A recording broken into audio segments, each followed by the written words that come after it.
విశ్వసృష్టి పరమాత్మకు సాష్టాంగ నమస్కారములు. గురుజీ, నేను నిరంతరం కూడా భగవంతుని భక్తితో కొలుస్తున్నా, కానీ నాకు శక్తి లభించట్లేదే. నేనేం చేయాలి? నువ్వేం చేయక్కర్లా.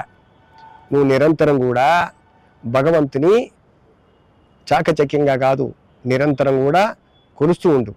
కానీ ఒకటి, భగవంతుని నిరంతరం ధ్యానం చేస్తూ స్వచ్ఛమైన మనస్సుతో ఎప్పుడైతే భగవంతుని కోరుతావో, ఆర్తితో అర్థిస్తావో, తప్పకుండా ఆయన నీకు శక్తిని ప్రసాదిస్తాడు.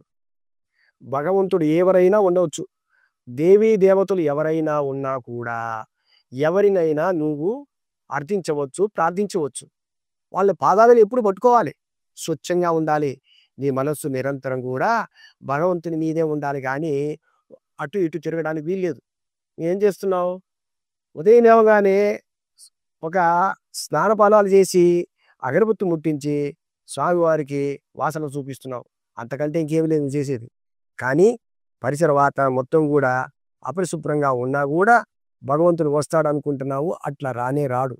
కాబట్టి ఎప్పుడు కూడా శుభ్రమైనటువంటి స్థితిలో నువ్వు కూడా స్నానం ఆచరించి మనసును స్వచ్ఛంగా ఉంచుకొని భగవంతుని ముందు కూర్చొని స్వామిని అర్థించాలి, ప్రార్థన చేయాలి.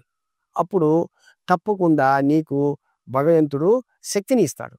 నీకు శక్తి కావాలంటే నీకు భక్తి కావాలి. కాబట్టి భక్తి ఉంటే నీకు శక్తి ఉంటుంది. కాబట్టి ఈ రెండిటికి ఒకదానికొకటి సంబంధం ఏంటంటే, నీకు ఖచ్చితంగా నువ్వు భక్తితోటి నిరంతరం కూడా రాత్రి పగలనకుండా ఎప్పుడు కూడా స్వామివారి పైనే నీ మనసు ఎప్పుడైతే లగ్నం చేస్తూ ఉంటావో, అది కూడా భక్తిపూర్వకంగా లగ్నం చేస్తే తప్పకుండా అన్ని శక్తులు కూడా భగవంతుడు నీకు ఇస్తాడు అన్న విషయాన్ని మర్చిపోవద్దు.